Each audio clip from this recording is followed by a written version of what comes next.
우리가 오늘 이 아침에 읽은 본문은 잠언서입니다. 잠언서에 보면 지혜로운 자, 의인, 거룩한 자, 생명의 길을 걷는 사람이라는 이런 사람들이 나옵니다만, 또한 다른 대조적으로 잠언에는 최소한 4종류의 바보가 언급되어 있습니다. 그 첫 번째가 어리석은 바보, 단순한 바보죠. 두 번째는 미련한 바보, 굳은 바보입니다. 세 번째는 거만한 바보, 아주 오만한 바보이죠. 네 번째는 잔인한 바보가 나옵니다. 잠언에서 바보는 하나님 없다고 생각하는 사람입니다. 잠언에서 지혜로운 사람은 하나님을 경외하는 사람, 하나님을 두려워하는 사람, 이 사람이 지혜로운 사람, 의인이고 그리고 바른 사람이죠. 그런데 바보는 하나님의 말씀을 끊임없이 반대하는 사람입니다. 바보는 하나님의 경고와 하나님의 명령을 따르지 않는 사람입니다. 어리석은 바보는 그래서 지혜가 부족하고 다른 사람들 이웃의 돌봄에 관심이 없고 죄를 피하지도 않고 자신의 죄된 행동을 오히려 자랑하는 사람입니다.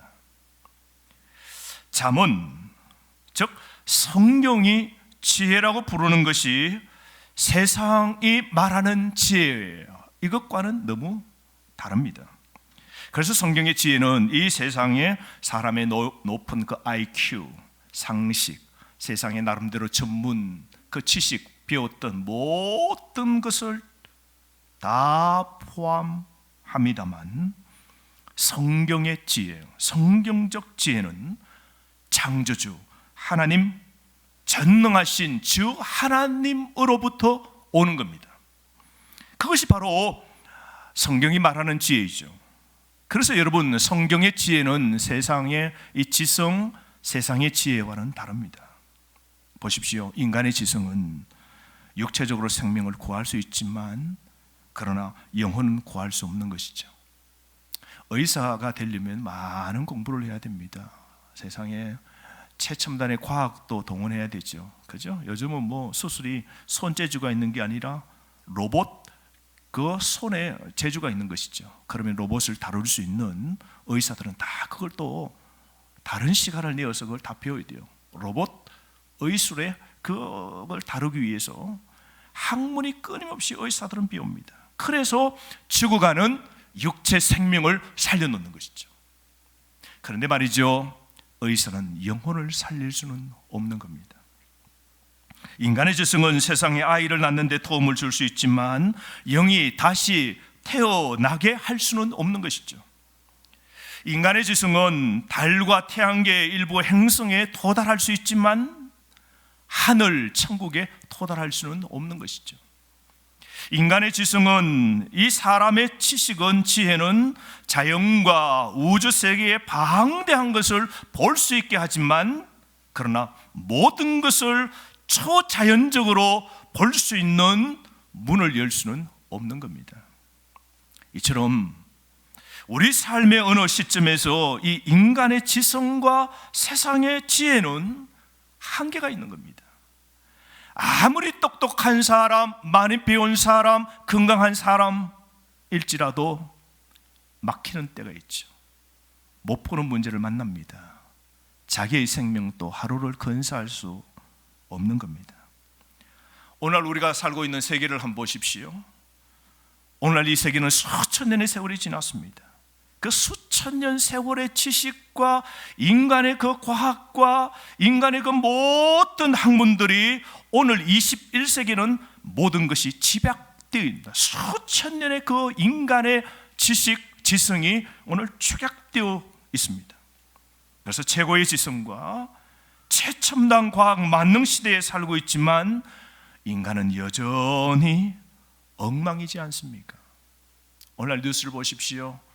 옛날에는 단순한 사건이 오늘날에는 아주 범죄가 더 지능적화되어 있습니다. 더 갈수록 죄는 더 세밀해지고 더 놀랍도록 과학적인 사건들까지 동원하면서 죄를 짓는 것 보십시오. 여러분, 진리는 하나님 없이는 참 지혜가 없는 겁니다. 성경이 부처님이 참 지혜의 시작이라고 말씀하고 있는데요, 예수님이 우리에게 뭐라 말씀하셨습니까? 나는 곧 길이요, 두 번째가 뭐예요? 진리요 라고 그랬습니다. 진리는 누구에게 있습니까? 예수님께 있습니다. 진리는 누구라고요? 예수님이십니다. 다시 말해서 우리가 참 지혜를 가질 수 있는 유일한 길이 무엇일까요? 오늘 이 땅에서 풍요로운 삶을 살 수 있는 방법을 알고 천국 새 하늘과 새 땅에서 영원한 삶을 살 수 있도록 하는 그 지혜는 어디에 있는 겁니까? 우리 하늘 아버지와 아들 예수 그리스도와 성령 하나님께, 거기에 참 지혜가 있는 겁니다.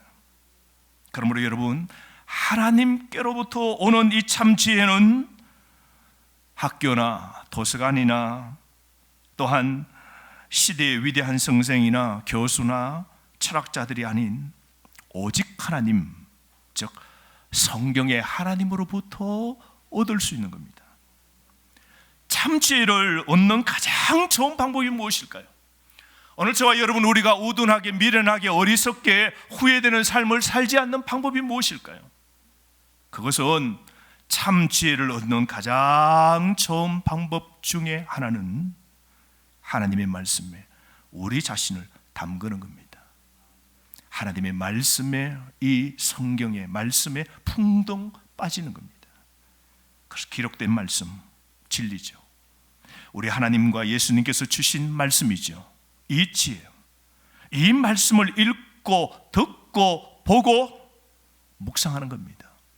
뿐만 아니라 그 말씀 그대로 실천하여 사는 겁니다. 이게 바로 참 지혜로운 자입니다. 자문은 독자에게 지혜롭고 현명하게 살 것을 촉구합니다. 그래서 하나님의 언약, 하나님의 말씀을 받아들이고 일상생활 속에서도 그 말씀을 실천하면서 사는 게 무엇인지, 어떻게 살아야 되는지 실천적 하나하나 구체적인 그런 강론들을 우리에게 말씀하고 있죠. 그래서 오늘 이 아침 우리가 여호와를 경외하는 지혜로운 삶을 우리가 살아야 하는데, 어떤 실천이 있어야 우리가 지혜로운 삶을 살 수 있을까요? 다른 말로 어떻게 하면 우리가 이 코로나 시대에도 하나님의 복을 누리며 살 수 있을까요? 첫 번째, 하나님의 말씀을 잊지 말아야 합니다. 따라합시다. 하나님 말씀을 잊지 말아야 합니다. 여러분, 1절과 3절 말씀 우리 한번 읽어봅시다. 1절과 3절 말씀. 자, 1절 우리 남자 성도님, 2절 우리 여자 성도님. 시작.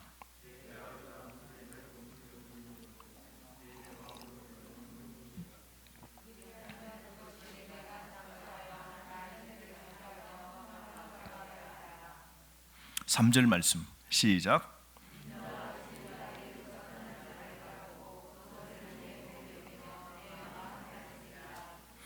오늘 하나님의 명령이 무엇입니까? 하나님의 말씀을 어떻게요? 그 법을 잊어버리지 말라. 잊지 않게 해서 어디에 새기라고요? 우리 마음에 하나님의 말씀을 새기라.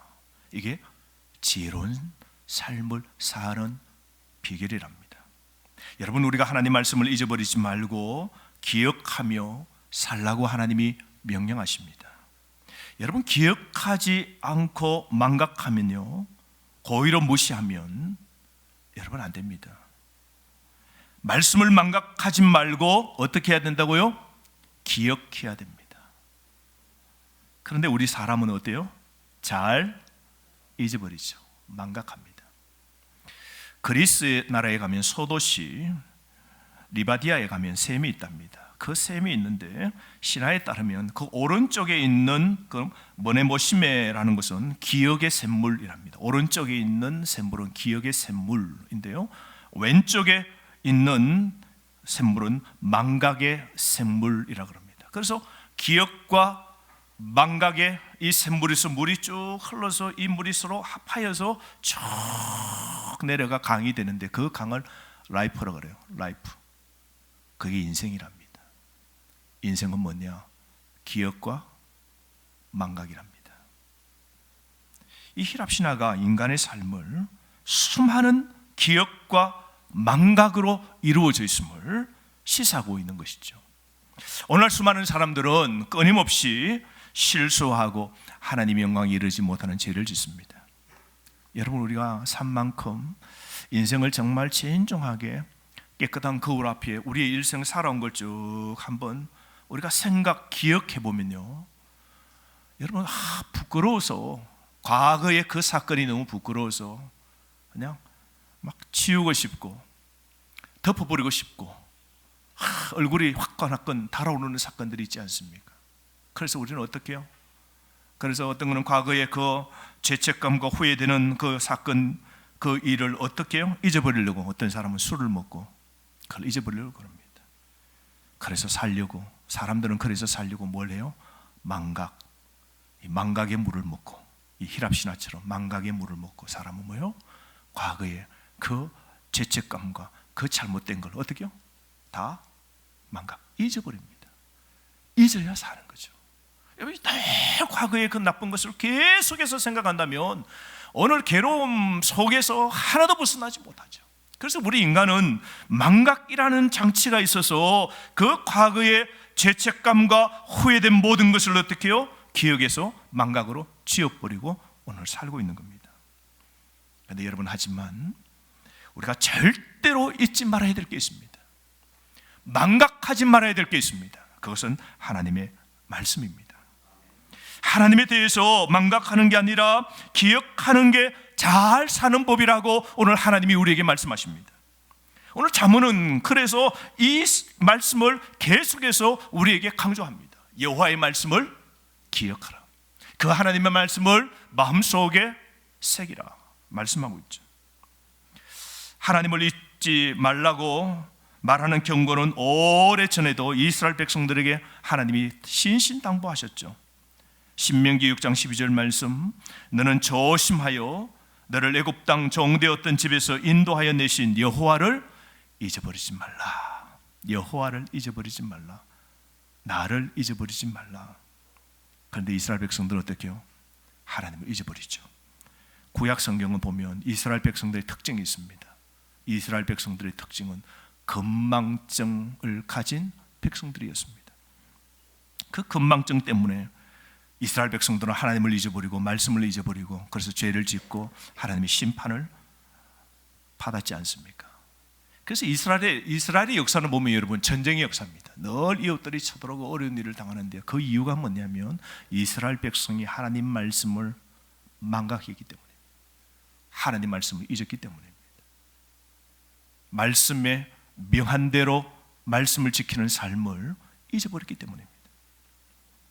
그래서 신명기 32장 18절 말씀에 그 백성은 자신들에게 생명을 주신 하나님을 배반하였고 자신을 보호하시던 반석이신 하나님을 잊어버렸다라고 말씀합니다. 하나님은 이스라엘 백성들에게 출애굽 시켜주신 그 하나님을 잊지 말라고 7가지 절기도 주셨지 않습니까? 6월절 절기를 주셔서 이스라엘 백성들을 그 죽음의 천사가 칼을 칠 때에 피를 발라서 그 피 안에 있었던 사람들을 살아나게 하신 그 사건을, 하나님이 구원해 주신 그 사건을 늘 기억하라고 이 절기도 하나님이 다 주셨건만 세월이 점점 지남으로 하나님께 받은 구원도, 하나님께 받은 은혜도, 하나님 때문에 내가 살아가는 것도 다 잊어버리는 겁니다. 그래서 그들은 하나님을 잊고 말씀을 잊어버리자 죄를 짓게 되는 것이죠. 그리고는 하나님의 심판을 받게 되었지 않습니까? 사사기 3장 7절 말씀, 이스라엘 자손이 여호와의 목전에 악을 행하여 자기들의 하나님 여호와를 잊어버리고 바알들과 아세라들을 섬긴지라. 사사시대 350년의 특징이 무엇입니까? 12사사들이 나옵니다. 사사들이 나왔을 때마다 이웃의 적들이 항상 쳐들어왔습니다. 하나님께 죄를 짓고 악을 행하고 말씀을 어기고 말씀을 잊어버리고 각자 자기 소견대로 자기 뜻대로 자기 혈기대로 삽니다. 하나님이 엉망진창인 그들에게 깨닫도록 이웃의 강력한 적들을 일으켜 세워 그들을 치게 됩니다. 그게 하나님의 심판이죠. 여호와 하나님을 잊어버리자 그들은 엄청난 전쟁과 가뭄과 흉년과 재앙을 당하게 되는 것이죠. 여호와를 잊어버렸다라는 이 잊어버리다라는 이 원어는 샤카흐라는 뜻인데요, 그것은 잘못 놓다라는 뜻입니다. 여러분, 하나님의 백성, 하나님의 성도는 하나님을 어디에 놓아야 돼요? 어디에 놓아야 돼요? 우리 마음에 놓아야 돼요. 하나님을 기억한다는 것은 마음속에 누가 놓여 있는 겁니까? 하나님을 모신 사람입니다. 그런데 그 하나님을 어떻게요? 내 밖에다가 놓는 것, 그게 하나님을 잊어버린 겁니다. 그래서 사사시대 340년 동안 계속해서 하나님의 심판을 받았지 않습니까? 여러분, 오늘 우리가 잘 사는 방법은, 우리 가정이 잘 되는 방법은, 우리 말씀 전에 모든 성도들이 하나님의 복 안에 형통하게 되는 방법은, 오늘 그 비결 한 가지는 무엇이라고요? 하나님의 말씀을 기억하는 겁니다. 하나님 말씀을 기억하십시오. 예레미야 1장에 보면 하나님이 예레미야를 선지자로 부르실 때 그때 하나님께서 환상을 주시는데요, 아몬드 나무를 하나님이 보여주십니다. 그리고는 하나님께서 힘들 때마다 너를 소명 부르신, 내가 너에게 부를 때 보여준 아몬드 환상을 늘 기억하라고 하나님 말씀합니다. 여러분, 이스라엘 가보시면 아몬드 나무가 있는데요, 이 아몬드 나무는 혹독한 겨울이 지난 이른 봄에 가장 먼저 피는 꽃이 아몬드 나무입니다. 여러분들이 아몬드를 많이 먹지만요, 몇 년 전에 이스라엘 가보니까 때마침 2월 달에 갔는데요, 2월 말입니다. 3월 초니까 아몬드 나무에 꽃이 쫙 펴있더라고요. 주변에 꽃이 아무것도 없어요. 2월 달에 아무 꽃이 없어요. 그런데 그 아몬드 꽃이 나무에 꽉 피어있는 거예요. 그러니까 이스라엘 백성들은 아몬드 나무에 꽃이 핀 그것을 보면, 아, 겨울은 다 지나갔다, 그걸 깨닫게 됩니다. 예레미야에게 하나님이 이렇게 말씀합니다. 너가 고통당할 때, 너가 어렵고 힘들 때 아몬드 나무의 꽃을 기억하라고. 너 고통도 끝나는 날이 있다고. 조금만 참으라고. 겨울이 지나서 봄이 오듯 겨울을 다 가게 내가 만들어 줄 거라고. 내가 너를 지키고 내가 너를 보호해 줄 거라고 하나님께서 어려울 때마다 아몬드의 환상을 기억하라고 예레미야에게 말씀하신 겁니다. 지난 한 주간 여러분 무엇 때문에 어렵고 힘드십니까? 여러분, 오늘 삶 속에 가정의 자녀의 문제로, 삶의 이 코로나의 위기 때문에 어쩌면 엎지고 덮친 격으로 설상가상으로 힘들고 어려운 상황 속에 있습니까? 여러분, 오늘 어려워도 하나님의 말씀만 기억하고 붙잡으시기를 바랍니다. 그러면 겨울은 지나고 봄이 오는 겁니다. 하나님이 오늘 우리에게 말씀하셨습니다. 명령입니다. 하나님을 잊지 마십시오. 이 코로나 때, 여러분, 저는 이 코로나 때 우리가 이 코로나의 이 바이러스로 죽는 게 아니라, 코로나 바이러스로 죽는 사람 별로 없어요. 걸려도 여러분, 우리 걸린 목사님들 한 몇 주 병원에 갔다 다 나오셨어요. 근데 이 코로나 때 영적 기적 환자들이 너무너무 많이 생겼어요. 여호와 하나님을 잊어버렸어요. 예배를 잊어버렸어요. 기도를 잊어버렸어요. 신앙의 본질을 잊어버렸습니다. 껍데기만 가득 차 있습니다. 입만 살아 있습니다. 마음에 하나님이 놓여 있지 않습니다. 여호와 하나님을 잊어버리는 영적 기적 환자가 오늘 코로나 시대에 너무 많이 생겼다는 겁니다. 사랑하는 성도 여러분, 부모님 여러분, 오늘 이 자리에 여러분만 앉아 계십니까? 여러분의 남편과 여러분의 아내는 지금 어디에 있습니까? 여러분의 자녀는 어디에서 오늘 예배를 드리고 있습니까? 하나님을 잊으면 사사시대가 됩니다. 하나님의 말씀을 잊지 말아야 됩니다. 하나님을 기억하고 하나님의 말씀을 마음속에 새기고 하나님의 명령대로 살면 하나님께서 복과 은혜를 주시는 겁니다. 그게 2절 4절 약속의 말씀인데요, 정말로 영적인 하나님의 복을 정말로 삼아하는 사람들은 여러분, 이 하나님의 말씀을 잊지 말고 살아야 되는데요, 그런 자에게 또한 하나님이 복 주시겠다 약속하신 거 보십시오. 우리 남자 성도님들 2절, 여자 성도님들 4절 말씀 읽어봅시다. 남자 성도님들 2절 시작.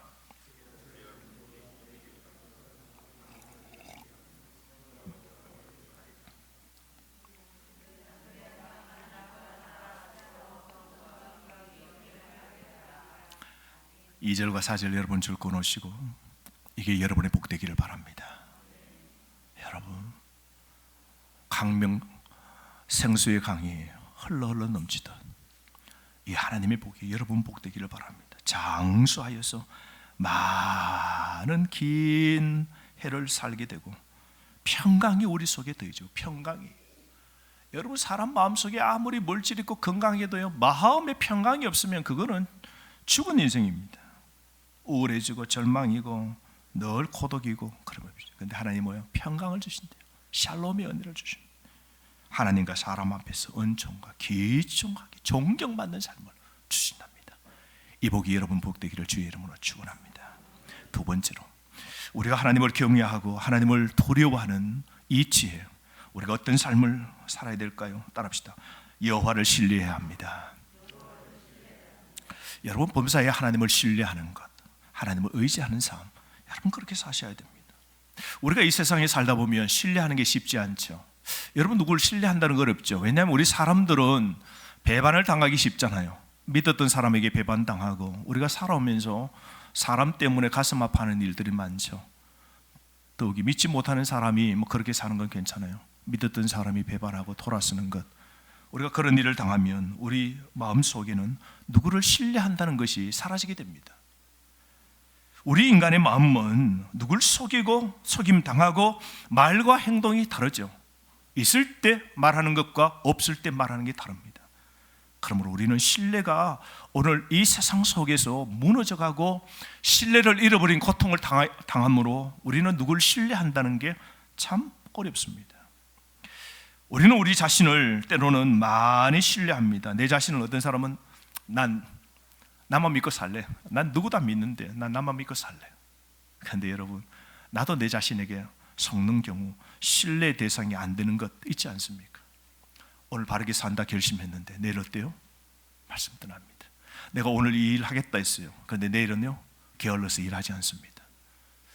가장 신뢰가 안 되는 게 때로는 우리 자신이지 않습니까?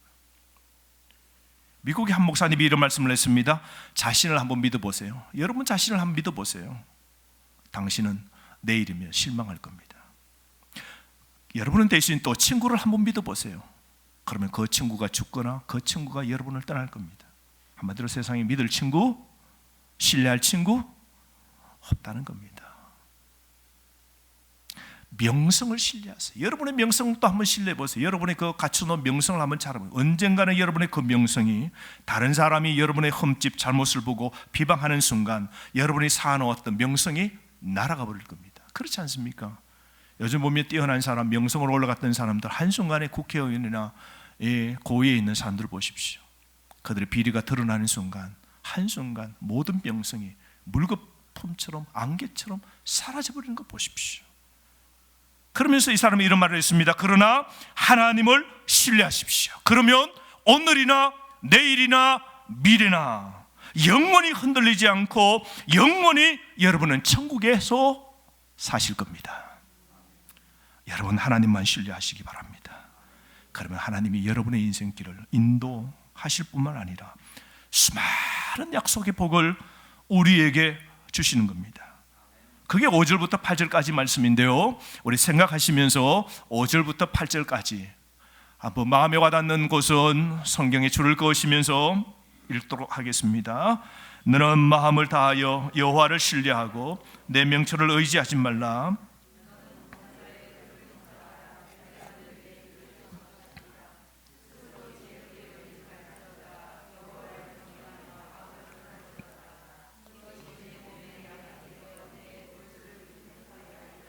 아멘. 얼마나 많은 복이 있습니까? 우리가 하나님을 신뢰하고 하나님을 의지하면 우리의 인생길을 누가요? 하나님이 인도해 주시고 이끌어 주시고 밀어 주시고 당겨 주시는 겁니다.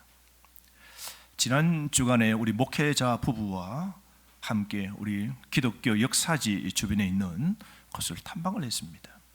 그 탐방을 하는데 사모님이 굉장히 좀 힘들어했어요. 사모님이 좀 건강이 좋지 못하고 수술도 하신 사모님이신데요. 그 높은 이 계단, 이 계단이 있는데 그 계단을 올라야만이 우리가 그 자리에 설 수 있는데 그 계단을 오르지를 못하는 거예요. 너무너무 힘들어서 허걱거리고 그래서 너무너무 힘들어하는 거예요.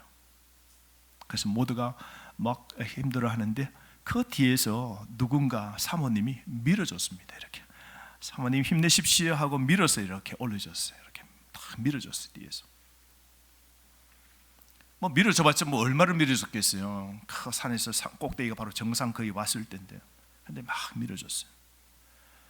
다음날이 됐습니다. 그 사모님이 너무 그게 감사하다고, 내가 숨차고 힘들 때 목적지에 그 눈앞에 있는데 포기할까 하기 힘들어서 주저앉고 싶을 때 누군가 뒤에서 싹 밀어주니까, 밀어주었는데 밀어주신 그 사모님 때문에 얼마나 내가 가뿐하게 올라갔고 그 밀어준 그 마음이 너무 감사하다면서 그렇게 마음을 표하는 겁니다. 사랑하는 성도 여러분, 우리 인생에 기가 막히고 텁텁하고 주저앉고 싶을 때 우리 하나님이 우리 인생 길, 우리 뒤에서 우리를 어떻게 해요? 밀어주십니다. 그분은 우리 때로는 앞에서 당겨주십니다.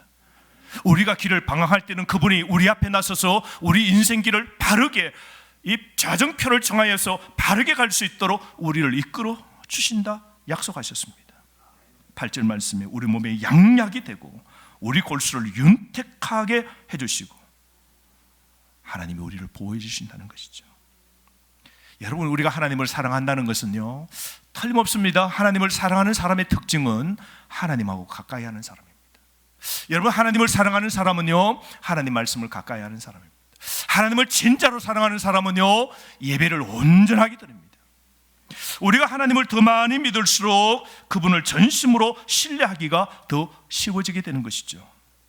그러므로 이사야 55장 8절에서 9절 말씀에 내 생각은, 하나님의 생각은 인간의 생각과 다르고 하나님의 길은 인간의 길과 다릅니다. 그래서 하늘이 땅과 높음 같이 하나님의 길은 인간의 길보다 높으며 하나님의 생각은 인간의 생각보다 높다고 말씀했습니다. 우리가 잘 되는 방법은 무엇입니까?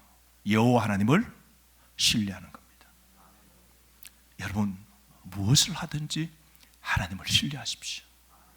오늘 병이 들었거나 오늘 문제가 있거나 오늘 월요일을 살거나 화요일을 보내거나 직장에 있거나 운동을 하거나 걷거나 집안에 있거나 책을 보거나 운전을 하거나 하나님을 신뢰하십시오. 우리 길을 지도하십니다. 하나님이 인도해 주십니다. 그래야 여러분 복 있는 삶이 되는 겁니다. 미국의 유명한 작가이고 사회 비평가인 오스 기니스라는 사람이 있는데요, 아주 탁월한 교수입니다. 이분의 부모님이 중국의 선교사인데요, 2차 세계 대전 당시에 중국의 선교사로 부모님이 가니까 따라갔죠. 근데 중국의 2차 세계 그 이후에 이제 중국에 내전이 일어나게 되잖아요. 공산당들이 일어나서 중국 안에 막 내전이 일어납니다. 그 부모님이 난징에서 선교 사역을 감당했는데 너무 힘들고 하니까 자녀 교육도 힘들고 이 주변의 치안도, 이 사회가 불안하니까 5살 된 자신을 저 상해에 있는, 남쪽 지역의 상해에 있는 국제도시에 5살 된 아들을 유학을 보낸 겁니다. 그 좀 조용한 나라에, 조용한 지방에 가서 보내라고. 5살이 이제 부모와 떠나서 이제 생활해야 됩니다. 학교 들어가면 기숙사 생활을 하고 이제 초등학교, 이제 중학교 그렇게 쭉 자라야 되죠. 그 부모 마음도 어떻겠어요, 여러분? 선교사로 갔는데 사회적인 이런 문제 때문에 떠나야 되잖아요. 그래가지고 그 떠나는 날 이 부모님이 이 5살 된 아들을 보낼 때 어떻게 해야 돼요? 어떻게 이 아들은 이제 부모 없이 살 수 있습니까? 부모로서도 걱정입니다. 그런데 그 아버지와 어머니가 이 손에 잡힐 만한, 그 5살 된 아이의 손에 잡힐 만한 조약돌 2개를 가지고 아버지와 어머니가 자기 5살 된 그 자녀를 향하여 돌에다가 글을 새겨주는 겁니다. 그 아버지가 자녀에게 뭘 내가 전해줄까? 그랬더니 그 돌에 여호와를 신뢰하라, 여호와를 신뢰하라. 그 어머니도 그 돌을 받고 당신이 아이에게 줄 말을 이 돌에 새기라고. 당신은 뭘 적을 거냐고. 그 엄마가 가만히 생각하더니 하나님을 기쁘시게 하라. 자, 한쪽 돌에는 무엇이라고요? 여호와를 신뢰하라. 한쪽 돌은요? 하나님을 기쁘시게 하라. 이 조약돌 2개를 그 아이의 손에 꼭 쥐어주었습니다. 그 5살이 조약돌 2개를 자신의 포켓 양쪽 주머니에 집어넣고 집을 나서 먼 길을 떠났어요. 여러분 생각해 보십시오. 5살이 엄마를 떠나서 밤에는 어떻게 자고 층을 대고 버티고 엄마 품에 안기기도 할 때 눈물도 나고 얼마나 힘들겠습니까? 그럴 때마다 그 꼬마가 주머니 속에 조약돌 2개를 끄집어냅니다. 아빠가 적어준 여호와를 신뢰하라, 하나님을 의지하라. 한쪽은 뭐요? 뭘 하든지 하나님을 기쁘시게 하라. 이 조약돌 2개를 꼭 손에 쥐고, 그리고는 어려울 때마다 힘들 때마다 주머니 속에, 그 학교 교복 주머니 속에 손을 넣고 그 조약돌을 쥐고 때로는 끄집어내어 하나님을 신뢰하라, 하나님을 기쁘시게 하라. 뭘 해도 하나님을 기쁘시게, 힘들고 어려울 때마다 하나님 의지하고 하나님 신뢰하고 그렇게 삽니다. 이후로 수년이 지나고 난 다음에 마오쩌둥이 이 중국을, 전국을 휩쓸고 통치할 때 중국에서 선교사들이 추방당하고 탈출합니다. 그 탈출할 때에 그 조약돌에 새겨진 그 글도 빛바래지고 희미해졌지만 그런 와중에 그 돌을 잊어버렸어요. 그는 그 소중하여 그 돌을 잊어버렸어요. 그런데 청년이 되고 훗날 세월이 지나도 자신의 마음속에 2 글자가 또렷하게 새겨졌는데요. 하나가 뭐예요? 여호와를 신뢰하라. 하나는요, 하나님을 기쁘시게 하라. 이 2개의 부모가 물려준 유산 모토를 가지고 그가 남은 삶을 어려울 때마다 힘들 때마다 어떤 사건 앞에서도 이 말씀, 작은 돌에 새겨진 교훈으로 신앙을 잘 지킬 수 있었다고 그런 고백을 했습니다. 여러분 마찬가지로 예수님을 따르는 사람들도 항상 어디서나 여호와를 신뢰하고 하나님을 기쁘시게 하는 삶을 살아야 되는 겁니다. 여러분, 신뢰가 부족한 믿음은 성화시키는 믿음이 아닙니다. 하나님에 대한 절대적인 신뢰를 오늘부터 가지시기를 바랍니다. 그래서 여러분, 우리가 기차를 타고 기차 터널을 탁 들어갈 때 어두움이 확 밀려올 때, 그때 우리가 티켓을 집어던지고 차가 깜깜한 속에 들어간다고 우리가 차에서 뛰어내립니까? 아니죠. 잠시 어두워지더라도 기차의 기관장을 믿고 신뢰하고 그 기차 그 의자에 가만히 앉아 있지 않습니까? 오늘 여러분 어떤 어두운 터널 속에 있습니까? 어떤 힘든 어려운 상황 속에 있습니까? 오늘 기쁘고 평안과 즐거움이 없고 오늘 어렵고 힘들고 답답한 이 순간에도 여호와 하나님을 신뢰하고 내 길을 지도하고 내 삶을 인도하시고 내 몸에 양약이 되어주시고 내 몸에 힘이 되어주신 그 하나님을 끝까지 신뢰하시는 여러분 되시기를 바랍니다. 세 번째로 우리가 여호와 하나님을 두려워하는 지혜가 있어야 되는데요, 우리는 인생의 삶 어떻게 살 때 우리는 바른 삶, 후회 없는 아름다운 삶을 살아갈 수 있을까요? 세 번째로 열매로 여호와를 공경해야 됩니다. 우리의 소산물로 여호와를 공경해야 됩니다. 여러분, 우리가 다 믿음이 있죠? 여러분 예수님 믿습니까? 아멘 해보십시오. 여러분 하나님 믿으세요? 오늘 성령 강림주일인데요, 성령 하나님이 예수 그리스도를 믿게 하고 하나님 아버지 됨을 알게 하신 이 성령 하나님 지금 또 계심을 믿으십니까? 그렇다면 우리가 믿는다라고 하는데 이 믿음을 어떻게 우리가 남에게 증거 보여줄 수 있습니까? 여러분의 믿음이 어느 정도인지 여러분은 어떻게 보여줄 수 있나요? 직분요? 아닙니다. 직분이 여러분의 믿음만큼 되는 것도 아니에요. 여러분. 여러분이 믿는다는 그 믿음의 분량을 어떻게 보여줍니까? 어떻게 증가할 거예요, 여러분? 나 하나님 믿습니다 라는 걸 어떻게 보여줘요? 우리는 내가 하나님을 믿는다, 하나님을 경외한다, 나는 하나님을 두려워한다는 이것을 우리는 우리의 행위, 우리의 행동을 통하여서 우리가 사는 삶의 방식 속에서 이것을 보여줘야만 되는 겁니다. 내가 하나님을 경외하고 내가 하나님을 신뢰한다는 증거를 보여줄 수 있는 것 중에 하나가 무엇일까요? 그것이 바로 9절입니다. 9절 말씀 다 함께 읽으실까요? 내 재물과 내 소산물의 처음 익은 열매로 여호와를 공경하라. 내 재물과 소산물의 처음 익은 열매로 여호와를 공경하라. 이 말은 뭐냐면 내 소산물과 내가 버는 소득의 그 열매를 하나님께 어떻게 해요? 드리라는 겁니다. 이게 지혜로운 인생입니다. 여러분, 열매로 주님을 공경해야 되는 거예요. 즉 축복의 일부, 하나님 주신 그 복의 일부를 하나님께 돌려드리십시오. 이게 복 있는 사람이에요. 이게 여러분 지혜로운 사람입니다. 우리의 헌금은 여러분, 내가 얼마나 주님을 신뢰하고 내가 얼마나 하나님을 믿는지 보여주는 증거입니다. 그래서 그 사람 믿음이 어느 정도인가 보면 헌금을 하는 것 보면 압니다. 헌금을 하지 않는데 믿음이 좋다? 그럴 리는 없습니다. 하나님을 온전히 신뢰하지 못하는 사람입니다. 코로나 때 어렵고 힘들다, 여러 가지 이런저런 일들 할 수 있습니다만, 사람이 하나님께 11조를 하지 않을 때 우리의 산업의 재물과 소산물의 처음 익은 열매를 우리가 하나님께 우리가 드리지 않을 때, 이것은 그들의 믿음에 대해서 무엇을 말합니까? 나는 하나님을 신뢰하지 않는다라는 것이죠. 내가 드리면 나는 못 산다, 내가 드리면 아깝다, 이런 걸 증거하는 것이죠. 한마디로 나는 온전한 믿음은 못 된다. 물질만큼은 나는 하나님 신뢰 못한다. 내가 이거 드리면 나 못 살게 되는데 나 어쩌라고. 나는 물질만큼은 하나님 신뢰하지 못한다라는 증거이죠. 여러분, 하나님께 헌금하는 것은 우리가 하나님이 우리를 공급하실 것을 신뢰한다는 증거입니다. 11조 소산물의 첫 열매를 하나님께 드린다는 것은 모든 소산물의 궁극적인 소유권자가 하나님이심을 인정하는 겁니다. 그 소산물은 내 뜻대로 아니고 하나님 뜻대로 사용하겠다는 신앙의 고백의 표현입니다.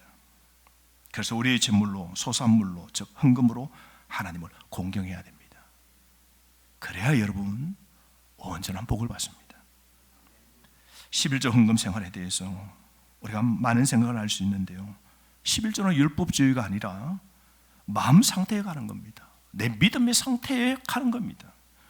11조는 성경적인 영적인 훈련이고 성도로서 당연히 해야 되는 겁니다. 하나님은 여러분이 하나님을 온전히 신뢰하고 모든 일에 그분을 의지하시기를 하나님은 원하십니다. 그래서 그것 보시고 하나님이 여러분들에게 복을 주시기를 원하시는 분이십니다. 오늘 이 코로나 시대에 어렵고 힘들 때에도 우리는 헌금을 어떻게 해야 될까요? 감사하는 마음으로 하셔야 됩니다. 고린도후서 9장 6절에서 10절 말씀 보면 적게 심는 사람은 적게 거두고 반대로 넉넉하게 심는 사람은 넉넉하게 거둡니다. 각자 자기가 마음에 결정한 대로 내고 내키지 않는 마음이나 억지로 내지 마십시오. 하나님께서는 흔쾌히 내는 사람을 사랑하십니다. 하나님께서는 여러분이 모든 일에 필요한 것을 언제나 다 가지고 모든 선한 일을 넘치게 할 수 있도록 여러분에게 모든 은혜를 베풀어 주시는 분이십니다.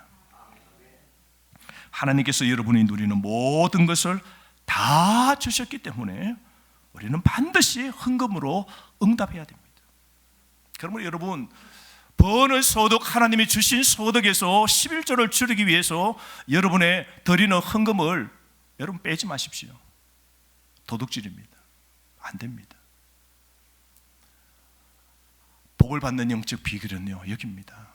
여러분, 정직하게 하나님을 경외하는 지혜자는 모든 내 재물과 내 모든 산업, 이 주인은 하나님이심을 고백하면서 그 일부를 하나님 앞에 반드시 헌금으로 응답해야 됩니다. 신명기 8장 17절 18절 당신들이 마음속으로 이 재물은 내 능력과 내 손의 힘으로 모은 것이라고 생각할 것 같아서 걱정이 된다. 하나님이 이런 말을 했어요. 우리가 사업하니까 사업이 너무 잘 돼요. 내가 능력이 있고 내가 실력이 있고 내가 사람들을 다 설득하고 잘해서 내가 사업 잘 된 양 착각할 것 같아서 하나님이 너무너무 걱정되신답니다. 그래서 하나님이 이런 말씀을 하십니다. 주 당신들의 하나님이 당신들의 조상들에게 맹세하신 그 언약을 이루시려고 오늘 이렇게 재산을 모으도록 당신들에게 힘을 주셨음을 당신들은 기억해야 됩니다.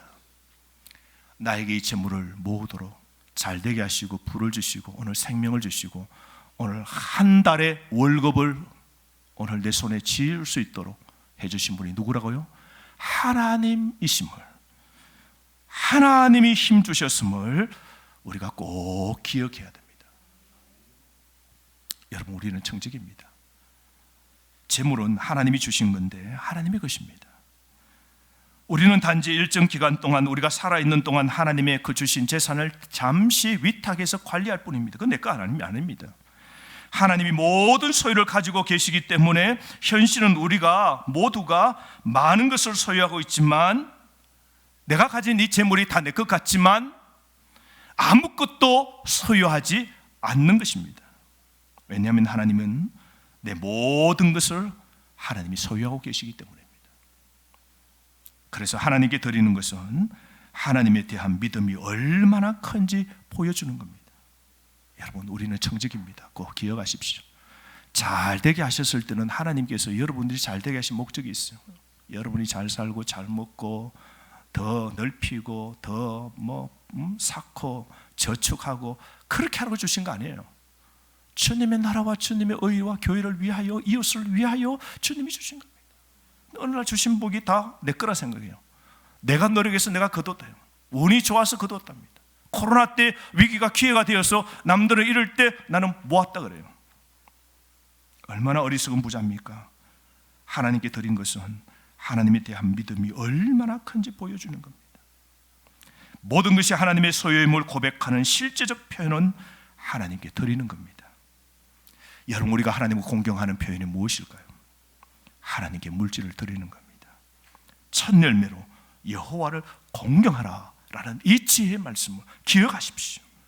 말로만 아니라 실제로 실천적 삶으로 하나님께 공경을 표하는 삶을 사십시오. 그럴 때 하나님이 10절의 복을 약속하셨습니다. 10절, 그리하면 내 창고가 가득히 차고 내 포도즙 털에 새 포도즙이 넘치리라. 기억합시다. 하나님을 공경하는 마음을 귀하게 여기십니다. 소유는 하나님의 은혜입니다. 소유는 하나님의 선물입니다. 우리의 물질은 하나님의 것입니다. 그러므로 하나님의 것임을 인정하는 삶을 살아야 됩니다. 물질에 매이는 삶이 아니라 물질을 주신 하나님께 주목하는 자가 지혜로운 자입니다. 오늘도 어떠한 형편에서라도 있는 것을 하나님께 드려서 공경을 표한다면 하나님은 여러분들에게 넘치는 복을 경험하도록 하나님이 인도하시고 하나님이 우리 산업에 복의 복을 더하여 주시는 겁니다. 오늘 하나님이 우리에게 주신 이 지혜의 말씀을 기억합시다. 첫 번째로 오늘도 깨어서 하나님 말씀을 잊지 않고 마음에 새기며 삽시다. 두 번째로 날마다 여호와를 신뢰하고 인생길을 범사에 하나님께 맡기고 하나님 뜻대로 삽시다. 세 번째로 물질에 매여 살지 말고 생명과 건강과 물질, 삶 모든 것을 주신 하나님께 감사하고 소득을 구별하여 하나님께 드리는 삶을 삽시다. 그래서 하나님을 통하여 진정한 복을 누리는 이 코로나 가운데서도 하나님이 진정한 복을 주셔서 여러분 속에 평안이 있고 여러분의 소득에 채워주시는 은혜가 있어서 손대는 일마다 하는 일마다 형통하게 되는 주의 복이 넘치기를 주의 이름으로 축원합니다.